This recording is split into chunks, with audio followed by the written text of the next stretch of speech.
Best varicose veins చికిత్సనే పొందండి. నొప్పి లేని చికిత్స కోసం సంప్రదించండి ఎవిస్ హాస్పిటల్. నమస్తే రమగారు. నమస్తే జయ. రమగారు, స్త్రీలు ఒక 50 ఏళ్ళు దాటిన తర్వాత ప్రతి ఒక్కరు ఎదుర్కొనే సమస్య మెనోపాజ్. ఆ సమయంలో వచ్చే ఇబ్బందులు, అది ఫిజికల్గా కావచ్చు, మెంటల్గా కావచ్చు, అనేక రకాలైన ఇబ్బందులు ఉంటాయంటారు కదండి. వాటిని ఎలా ఓవర్కమ్ చేయాలి అంటే మన వ్యాపకాల్ని మార్చుకోవాలేమో అనిపిస్తుంది నాకు. అది ఎట్లా సాధ్యం? ఇప్పుడు 50 దాకా ఉండట్లేదు జయ, 40 నుంచే స్టార్ట్ అవుతుంది. 38-30 నుంచే మెనోపాజల్ సిమ్టమ్స్ వచ్చేస్తాయి. 50 దాటాక ఉండేవాళ్ళు కొంతమంది ఎప్పుడైనా కూడా పీరియడ్ అంటూ వస్తూ ఉంటే బాడీలో చాలా రకాల హార్మోన్స్ నడుస్తూ ఉంటాయి కదా, మనుషులు యంగ్గా ఎనర్జెటిక్గా కనిపిస్తారు. ఎప్పుడైతే ఇది సైకిల్ స్లో అవ్వడం కానీ, లేదా క్లమ్జీగా రకరకాలుగా 20 రోజులకు వచ్చేసి, 10 రోజులకు వచ్చేసి, 15 రోజులకు వచ్చేసి, 2 నెలలకుండా రాకుండా అలా ఉండేసరికల్లా ఒక టెన్స్ డెవలప్ అయిపోతుంది. ఆరోగ్య సమస్యలు వచ్చేస్తాయి. బాగా వెయిట్ పుటాన్ అవుతారు. సుమారుగా ఉన్న థైరాయిడ్ ఉన్నట్టుండి పైకి వెళ్ళిపోయినట్టు ఉంటుంది. ఇవి కాకుండా బ్లోటింగ్, పొట్టలో సమస్యలు వస్తాయి. తర్వాత ఏమో స్కిన్ ప్రాబ్లమ్స్ వస్తుంటాయి. అబ్బో ఎన్ని ఉన్నాయో మెనోపాజల్ సిమ్టమ్స్. ఒక్కోళ్ళకి ఒక్కో రకం. వస్తే వచ్చేసింది అనిపిస్తుంది, రాకపోతే రాలేదనిపిస్తుంది. ఎక్కడికైనా వెళ్ళాలంటే టెన్షన్, ఫ్లో ఎక్కువైపోతుంది. లేదా ఏదో డిస్మెనోరియా ఇలా బోల్డ్ పేర్లు ఉన్నాయి. అవును, నేను చదివినప్పుడల్లా అనుకుంటుంటాను, ఏమిటి డాక్టర్లు ఈ పేర్లని ఎలా గుర్తుపెట్టుకుంటారా దేవుడా. రకరకాలు. అది మనకి ఒక నిగూఢంగా అలా బాధిస్తూనే ఉంటుంది లోపల. ఈ ప్రెషర్ని అణుచుకుని ఉండటం కష్టంగా ఉంటుంది. ప్రెషర్ చాలా ఎక్కువగా అనిపిస్తుంటుంది ఒక్కొక్కసారి. ఎక్కడికైనా వెళ్ళాలంటే ముందు డేట్లు చూసుకోవాలి. 50 ఏళ్ళ దాకా కనుక పీరియడ్ వస్తే 50+ దాకా ఇంకా ఇది ఒక అడ్డంకి అనిపిస్తుంది.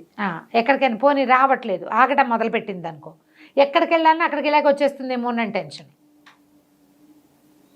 ఏ ట్రిప్కైనా, ఏ గుడికైనా, ఏ ఎవరింటికైనా, ఏ ఫంక్షన్కైనా సడన్గా పీరియడ్ వస్తే 2 నెలలు అయింది ఇంకా రాలే, వచ్చేస్తుందేమో, ఏదో పెద్దకైనా మిస్ అయిన ఫీలింగ్లా ఉంటుంది.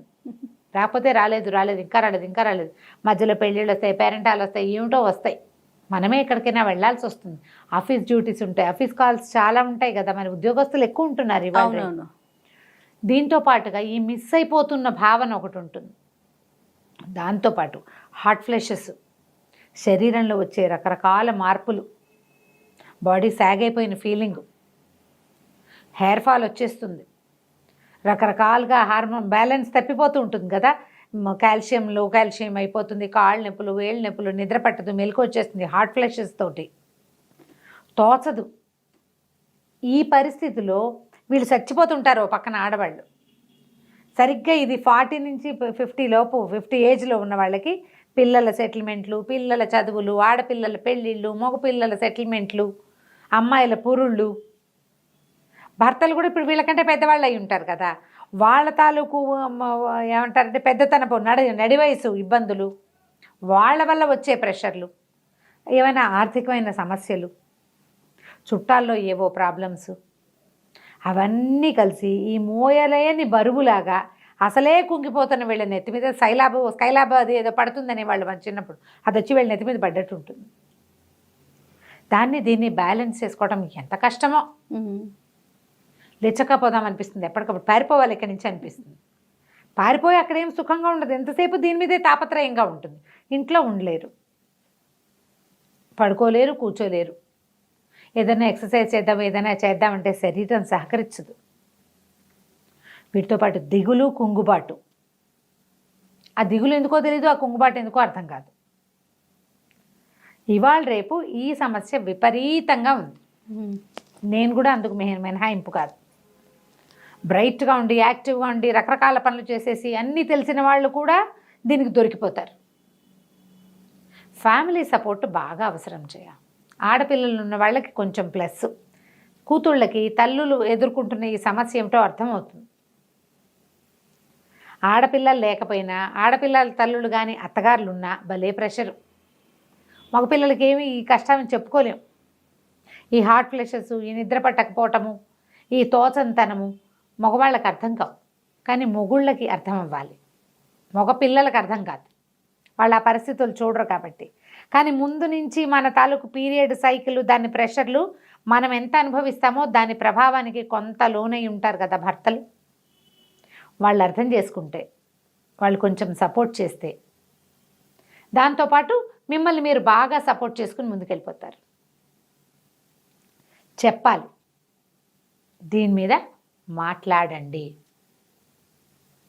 ఇలా ఈ సమయంలో వచ్చేటువంటి రకరకాల మానసిక సమస్యల్ని మనం ఎవరి ముందైనా పెట్టేయాలి. అవతల వాళ్ళు మనని అర్థం చేసుకునే వాళ్ళైతే ఇంకా బాగుంటుంది. ఆటే అర్థం చేసుకోకపోయినా నాకు తిక్కగా ఉంది, నువ్వు అనవసరంగా విసిగించద్దు అని చెప్పగలగాలి. కొంతమంది వినరు, వినిపించుకోరు. ఇది అందరికీ వచ్చేదే అంటారు. అలా అంటారు వీళ్ళే. ప్రెగ్నెన్సీ లాగానే మేనపాజ్ ఎవరిది వాళ్ళదే.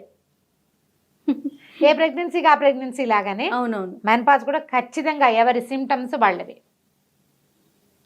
మెనపాజ్ సార్వజనీనమైంది, అందరికీ వస్తుంది. కానీ అందులో ఉండే ఆ సిమ్టమ్స్ మారుతాయి. భార్యలు ఈ ఏజ్ వచ్చాక వాళ్ళు విసగటగా ఉంటున్నా, ఇదివరకట్లాగా పని చేయలేకపోతున్నా, ఏదైనా బాధపడుతున్నట్టుగా ఊరికే అన్నిటికీ ఏడుస్తారు. ప్రతిదానికి ఏడుస్తుంటారు, కుంగిపోతారు, భయపడతారు. పిల్లలు ఎక్కడికైనా వెళ్తే టెన్షన్, ప్రెషర్ ఫీల్ అయిపోతూ ఉంటారు. వీళ్ళని ఒకసారి ఒక గైనకాలజిస్ట్ దగ్గరికి చూడాలి, తీసుకెళ్ళాలి, మాట్లాడించాలి. ఇదంతా సహజమైందని, ఇక్కడ ఇలాగే ఉంటుందని వాళ్ళకి అర్థం అవ్వాలి. అర్థమైతే అర్థం చేసుకుని తెలివిగల వాళ్ళు ఉంటారు చూడు కొంతమంది, మనమే దూకాలన్నమాట కార్యరంగంలోకి. నాలాగా నేను నా ఇబ్బందిని నేను అధిగమించడానికి ట్రై చేస్తూ ఉంటాను. అవునవును, లేదా అక్కయ్యలతో ఏదో మాట్లాడుకుంటా చెప్పి ఓపెన్ అప్ అయ్యాక కొంచెం ప్రెషర్ తీరిపోతుంది. అవునవును, ఇది కరెక్ట్ అండి. ఓపెన్ అయితే ప్రెషర్ తీరుతుంది. మనం మాట్లాడుకున్నాం అనుకో, అవకాశం లేకపోతే పాప ఇబ్బంది పడతారు. మీతో మీరు మాట్లాడుకోండి.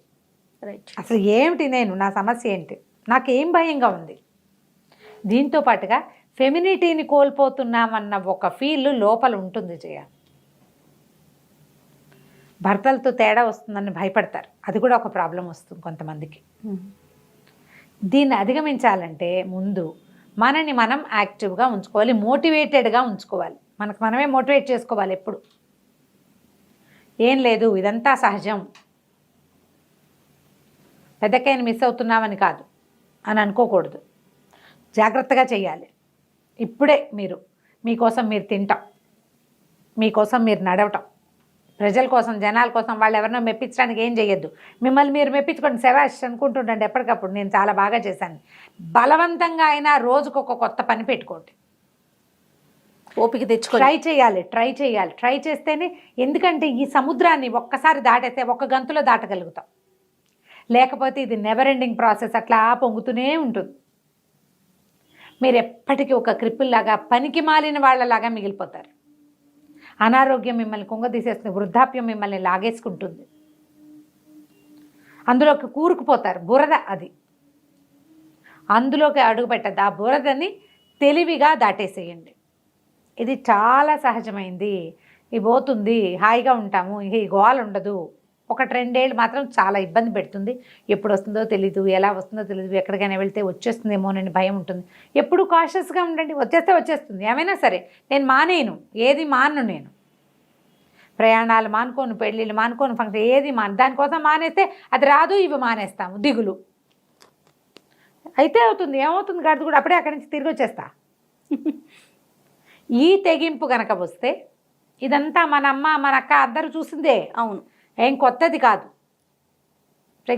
ఎర్లీ ప్రెగ్నెన్సీలో ఎలా దిగులు భయాలు ఉంటాయి, ప్రెగ్నెన్సీలో కూడా భయాలు ఉంటాయి చూడు, మెనోపాజ్లో కూడా అలాంటి భయాలు వస్తాయి. ఫస్ట్ ప్రెగ్నెన్సీకి చాలా భయాలు ఉంటాయి. అలాగే ఇందులో కూడా ఉంటాయి. చెప్పుకోలేనితనం, సిగ్గుగా ఉంటుంది, ఎవరితో చెప్తామనిపిస్తుంది. ఓపెన్గా చెప్పేసేయండి. డాక్టర్ని చూడండి. మీ ఆయన తీసుకెళ్ళకపోతే మగవాళ్ళే చూడాలన్నారు రమ్మగారు, వాడు చేయట్లేదు అనుకోకండి. వాళ్ళు రాకపోతే పోయారు, మన దాన్ని మనం పోదాం డాక్టర్ దగ్గరికి. ఒకసారి వెళ్ళి ఇలా ఉందంటే ఏవైనా చిన్నవి సలహాలు చెప్తారు, మందులు ఏమైనా వాడిస్తారు. మీకు ఏమైనా B12 అవి లోపాలు ఉన్నాయా, ఏమైనా ఈ విటమిన్ తగ్గిపోయిందా, ఈ విటమిన్ ఇస్తారేమో. మరి ఈ విటమిన్ కాదు, ఇంకోటి ఉంది కదా, విటమిన్ డి, అవి ఏమైనా సప్లిమెంట్స్ ఇస్తారు. అవి వేసుకునేసరికి మళ్ళీ కొంచెం పుంజుకుంటారు. ముందు డాక్టర్ దగ్గరికి వెళ్తే అదొక ధైర్యం. వాళ్ళు ఏదో చెప్తారు 4 మంచి మాటలు. ఏమైనా కౌన్సిలింగ్ అవసరమైతే వాళ్ళే చేస్తారు. కొంచెం మంచి ఫ్రెండ్లీగా మాట్లాడే డాక్టర్ మాత్రం సెలెక్ట్ చేసుకోండి. కట్టే కొట్టే తెచ్చేని మాట్లాడే డాక్టర్ దగ్గరికి వెళ్ళకండి ఈ విషయంలో. కొంచెం ఎలాబరేట్గా నాకు మళ్ళీ పావుగంట మాట్లాడాలి, 1 minute అవకాశం ఇస్తే 15 minutes మాట్లాడే వాళ్ళు ఉంటారు. వాళ్ళని చూడండి, వాళ్ళు మిమ్మల్ని ఈ సముద్రంలో నుంచి బయటపడేయడానికి పెద్ద షిప్గా పరిణమిస్తారు. కావాలి అట్లాంటి వాళ్ళు. ఒకసారి దాని మించి దూకేశాక తర్వాత ఏమి ఉండదు. అనారోగ్యాలు ఏవో కొంచెం ఏజింగ్ ఎలాగో ఉంటుంది కదా, ఏజ్ని మనసుతోటి జయించండి మొదట. మనకంటే పెద్దవాళ్ళు యూట్యూబ్లో ఎంతమంది ఉన్నారు, అమ్మమ్మలు బ్రహ్మాండంగా చేసేస్తున్న వాళ్ళు, వాళ్ళందరినీ చూడండి, మోటివేట్ అవ్వండి. మన క్లాస్మేటే చక్కగా చెంగమని అన్ని చోట్లకి వెళ్ళిపోతుంది, మోటివేట్ అవ్వండి. అట్లా ఎవరైనా మనకంటే బెటర్గా చేస్తున్నారనిపిస్తే వాళ్ళని చూసి మోటివేట్ అయ్యి ఈ కష్టాన్ని ధైర్యంగా సాహసోపేతంగా దాటేసేయండి. డాక్టర్ని మాత్రం తప్పకుండా చూడాలి. రైట్ రమ్మ గారు, నమస్తే. నమస్తే.